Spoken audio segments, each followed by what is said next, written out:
venceu 2, empatou 1, tem 7 pontos. Hoje ficaria com o título da Taça Guanabara. O regulamento deu uma mudadinha daquilo que você pode estar mais acostumado, né? Temos um primeiro turno com todos se enfrentando e aí o campeão desse turno é o campeão da Taça Guanabara. A Taça Rio se tornou o torneio para os que não se classificarem às semifinais. E entre os classificados estão Fluminense, com 100% de aproveitamento, 2 vitórias em 2 jogos, o Bangu e o Audax Rio. O Botafogo está de fora desse grupo, com os mesmos 3 pontos da Portuguesa. O Vasco tem 2 jogos e 2 empates, essa também é a trajetória do Madureira.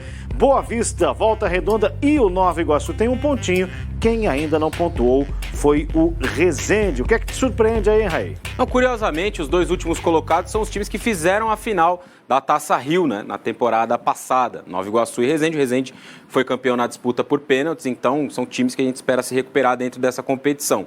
Entre os outros, né, entre aqueles menores ainda, os times, tirando o grupo, o bloco ali dos maiores do futebol carioca, o Audax tem feito um bom campeonato, não só do ponto de vista dos resultados, já que enfrentou os 3 grandes, né, nessas 3 primeiras rodadas, perdeu para o Flamengo na estreia, ganhou do Botafogo no segundo jogo e empatou com o Vasco no último meio de semana, não só por esses resultados, mas pelo futebol jogado também, né? Tem sido um time surpreendente do ponto de vista da qualidade coletiva, dos talentos individuais. Tem um jogador, o Emerson Urso, que já foi sondado aí por Vasco e Botafogo em um determinado momento dessa temporada. Então, entre os pequenos, o Audax é aquele não só pela classificação, mas pelo futebol jogado que tem surpreendido nesse Campeonato Carioca até aqui. O Madureira, por exemplo, o tricolor suburbano tem 2 jogos, 2 empates contra 2 grandes, sim, né? E vai ter outros 2 grandes pela frente. A gente já está no vestiário do Maraca, estamos vendo as chuteiras dos jogadores do Flamengo. O Flamengo vai de branco hoje, hein? Tá aí o Gerson com a 20, Everton Ribeiro joga com a 11. Enfim, o Flamengo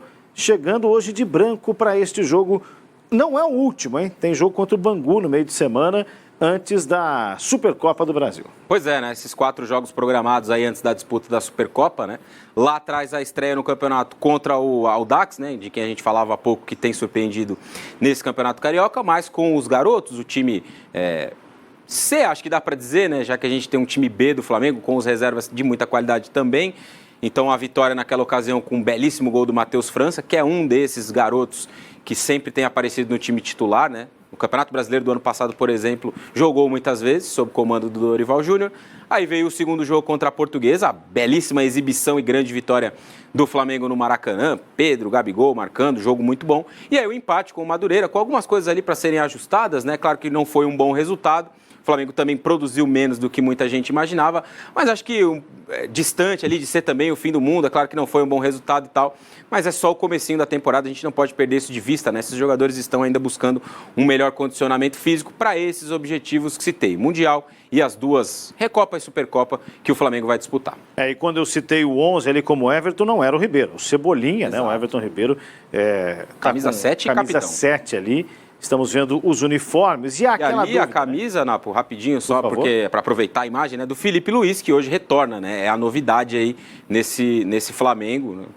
Desde a final da Libertadores, quando ele sai machucado, ainda no primeiro tempo, né, contra o Atlético Paranaense, e dá espaço para o Ayrton Lucas, ele não tinha atuado, então se recuperou de lesão e hoje está à disposição do Vitor Pereira. A gente tem uma expectativa pela escalação, o Vitor Pereira vai girar o elenco, que titulares vai pôr ou não, o time já saiu, já pintou na tela, mas agora enquanto a gente vê o técnico, não, tá aí, ó, agora com a escalação oficial no Twitter do Flamengo, Santos, Mateuzinho, Pablo, Fabrício Bruno e o Felipe Luiz, Eric Pulgar, Gerson, Matheus França e Marinho, Everton, Cebolinha e Pedro. É um time reserva, vários jogadores que ganham minutagem, como a gente fala aí no futebol, nessa partida. Bom, você viu ali que piscou o técnico do Nova Iguaçu, a gente vai ouvi-lo.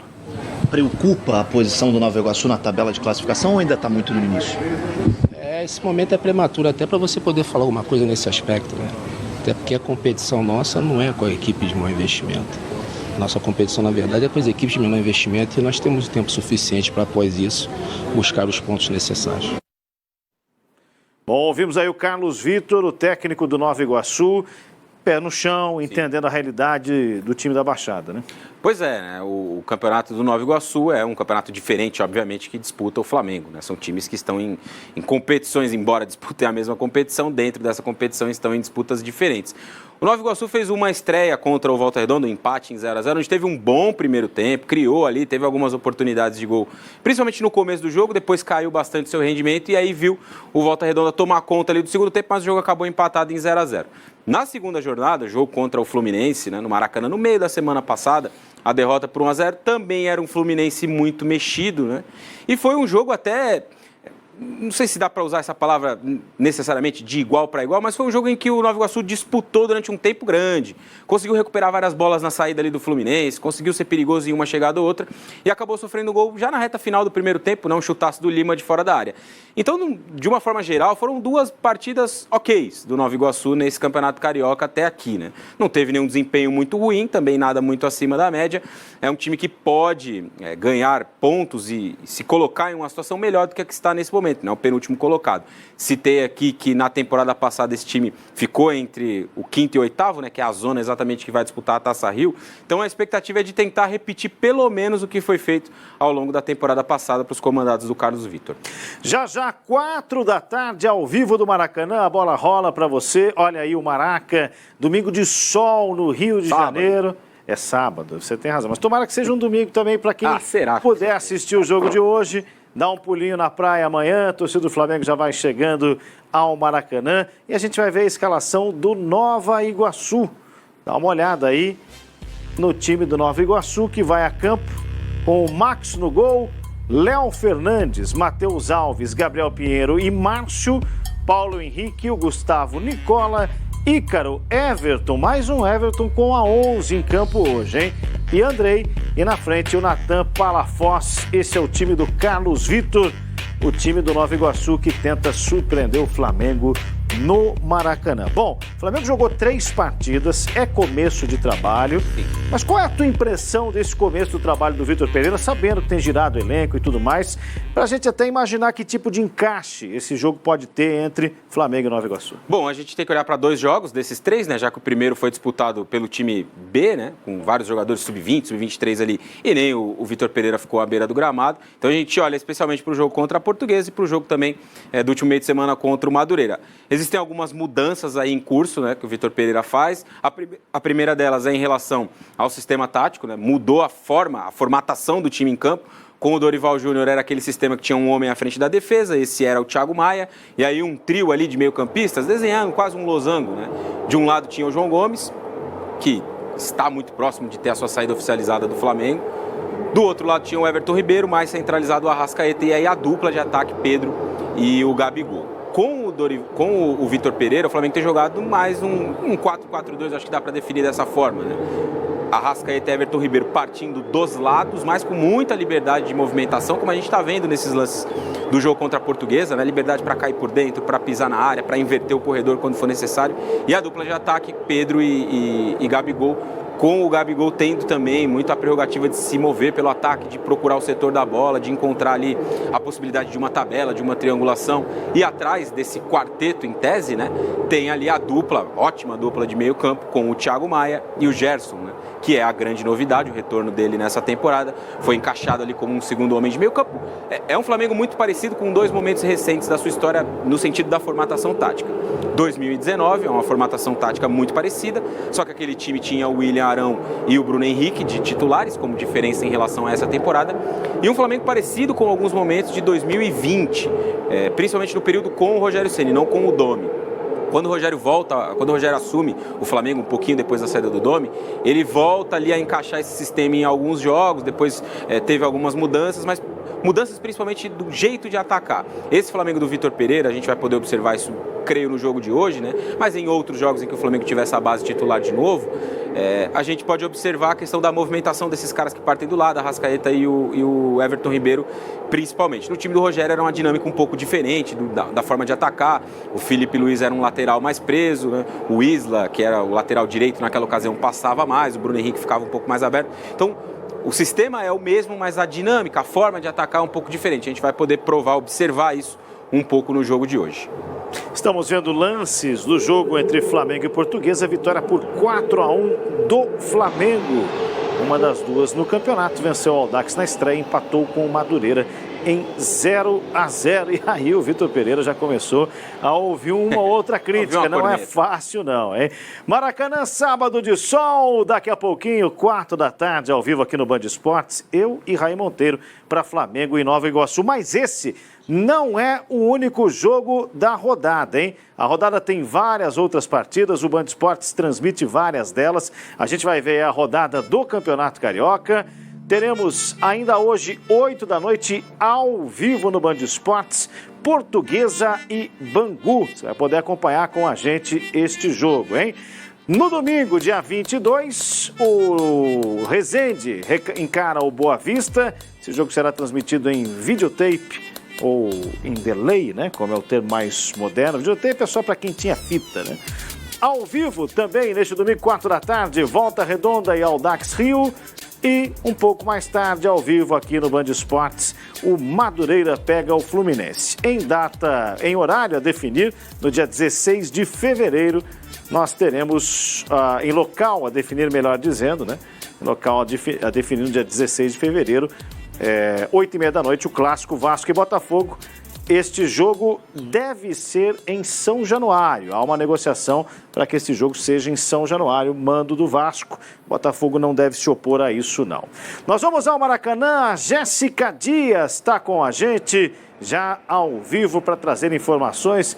Olá, Jéssica, uma boa tarde. Bem-vinda aqui à transmissão do Carioca no Band Esportes. Obrigada, Napoleão. Um abraço para você, para o Raí, para todo mundo que acompanha aqui os canais Band Esportes.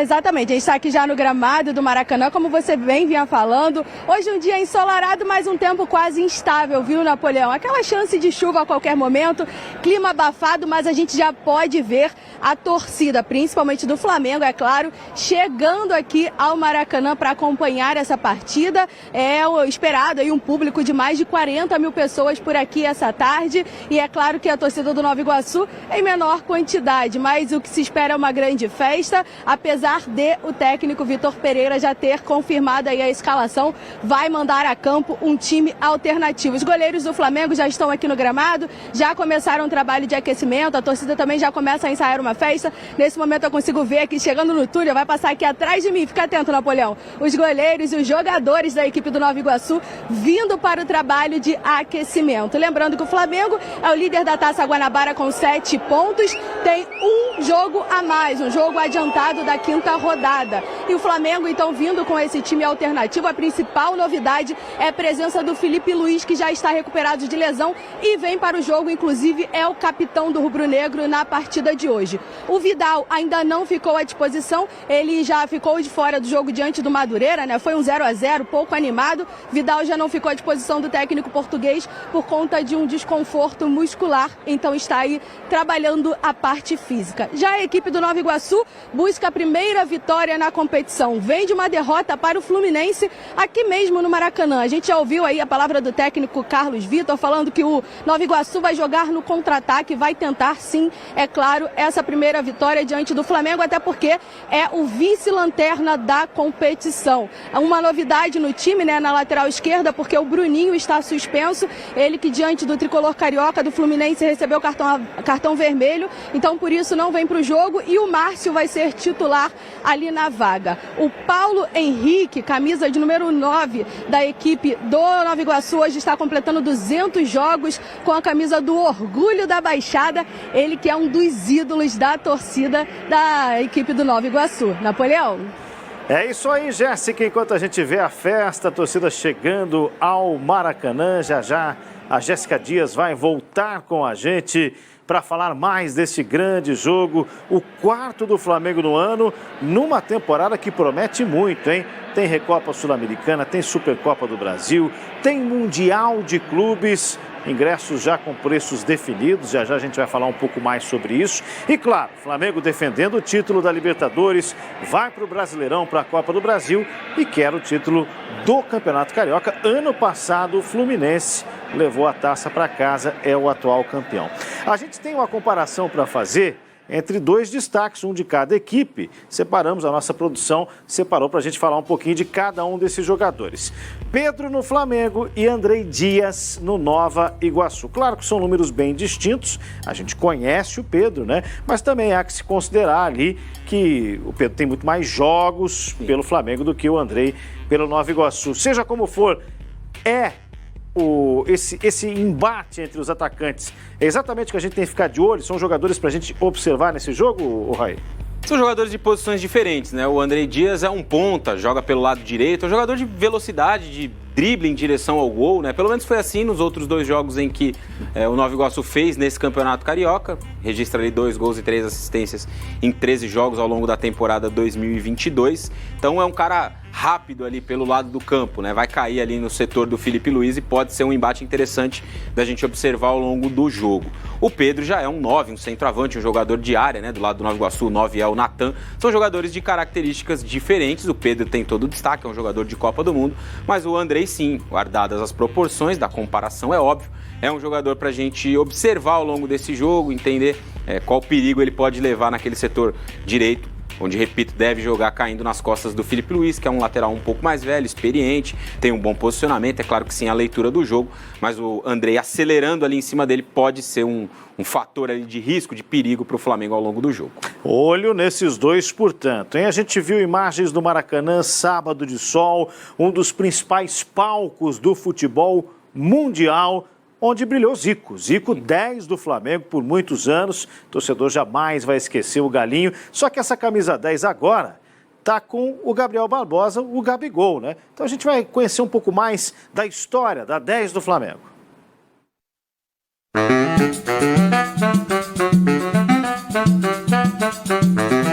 A histórica camisa 10 do Flamengo, vestida por tantos anos por Zico, tem um novo dono. Gabigol, um dos ídolos dessa geração rubro-negra, é quem carrega esse peso. O ex-camisa 9 passou a desfilar com o número 10 após a aposentadoria de Diego Ribas no final do ano passado. Ele parece já estar se sentindo bastante à vontade. Contra a Portuguesa, saiu o primeiro de muitos gols que ele deve marcar com a nova numeração. Vem pro Gabriel, dominou, ficou ruim, bateu direto, Bruno! Cê tá louco!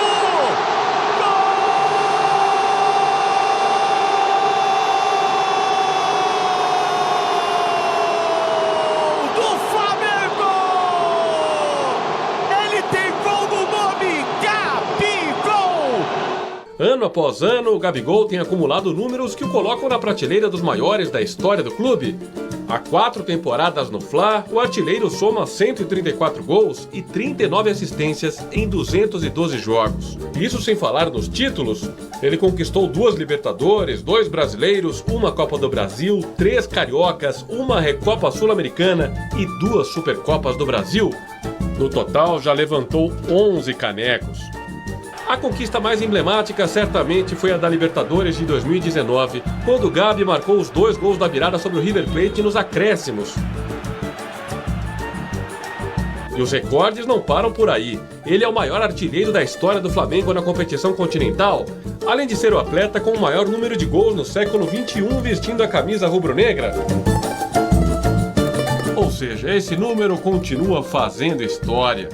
Gabigol, Gabi, Lil Gabi ou Gabriel Barbosa, independentemente da forma como é chamado, ele tem bagagem o suficiente para assumir a responsabilidade. Imagens ao vivo neste sábado no Maracanã. A gente já, 4 da tarde, vai apresentar para você, aqui no Band Esportes, Flamengo e Nova Iguaçu. Vimos ali um pouquinho dessa 10, que é tão pesada, que o Zico tornou bem pesada, né? Um cracaço de bola, e que agora está com o Gabriel Barbosa. O Gabigol, o Raí, ele é um camisa 9, ele jogava com a 9. A 10 tem um simbolismo a mais, né? Desde que Pelé vestiu a 10, Rei Pelé, no mesmo Santos que o Gabigol começou a sua carreira, ela passou a ser uma referência do craque. Essa troca tem a ver com isso exatamente? O Gabigol é o grande nome, é o grande craque desse time, ou pelo menos é aquele cara que alguém que está passando na TV agora, ouviu o nome dele, para assistir o jogo? Acho que é um pouco das duas coisas, Napo. O Gabigol, sim, é um dos grandes craques desse Flamengo. Esse Flamengo tem tantos grandes craques, né? Gerson, Everton Ribeiro, Arrascaeta, o Pedro. Se a gente for olhar para posicionamento e até característica de jogo, talvez Arrascaeta e Everton Ribeiro sejam mais camisa 10 do que o Gabigol. Mas acho que tem um outro aspecto, né, do Gabigol em relação a ter recebido essa camisa 10.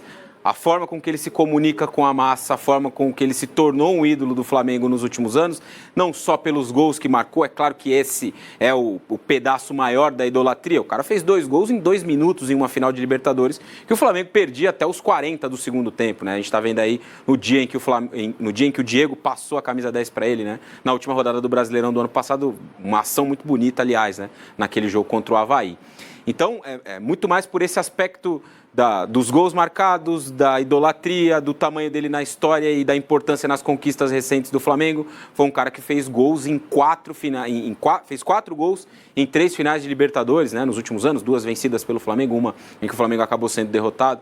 Então, o tamanho do Gabigol hoje para o Flamengo, ele é muito, muito grande. Uma camisa 10 dada a ele também acho que vem um pouco nesse simbolismo. Tem a importância em campo, mas acho que também tem muito o que o Gabigol conseguiu conquistar pelo que fez em campo fora dele.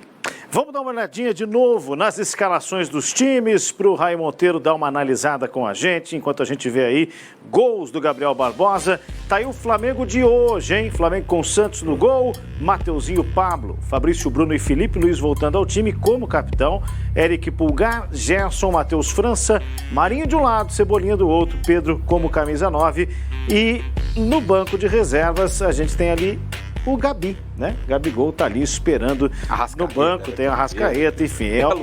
É o giro, né? É o giro que o Vitor Pereira tenta dar a essa equipe do Flamengo, porque afinal de contas, dá para estabelecer uma prioridade, não? Mundial de clubes, talvez? O Mundial é a prioridade, sem dúvida, né? O grande objetivo, mas o jogo contra o Palmeiras também é um objetivo grande por se tratar até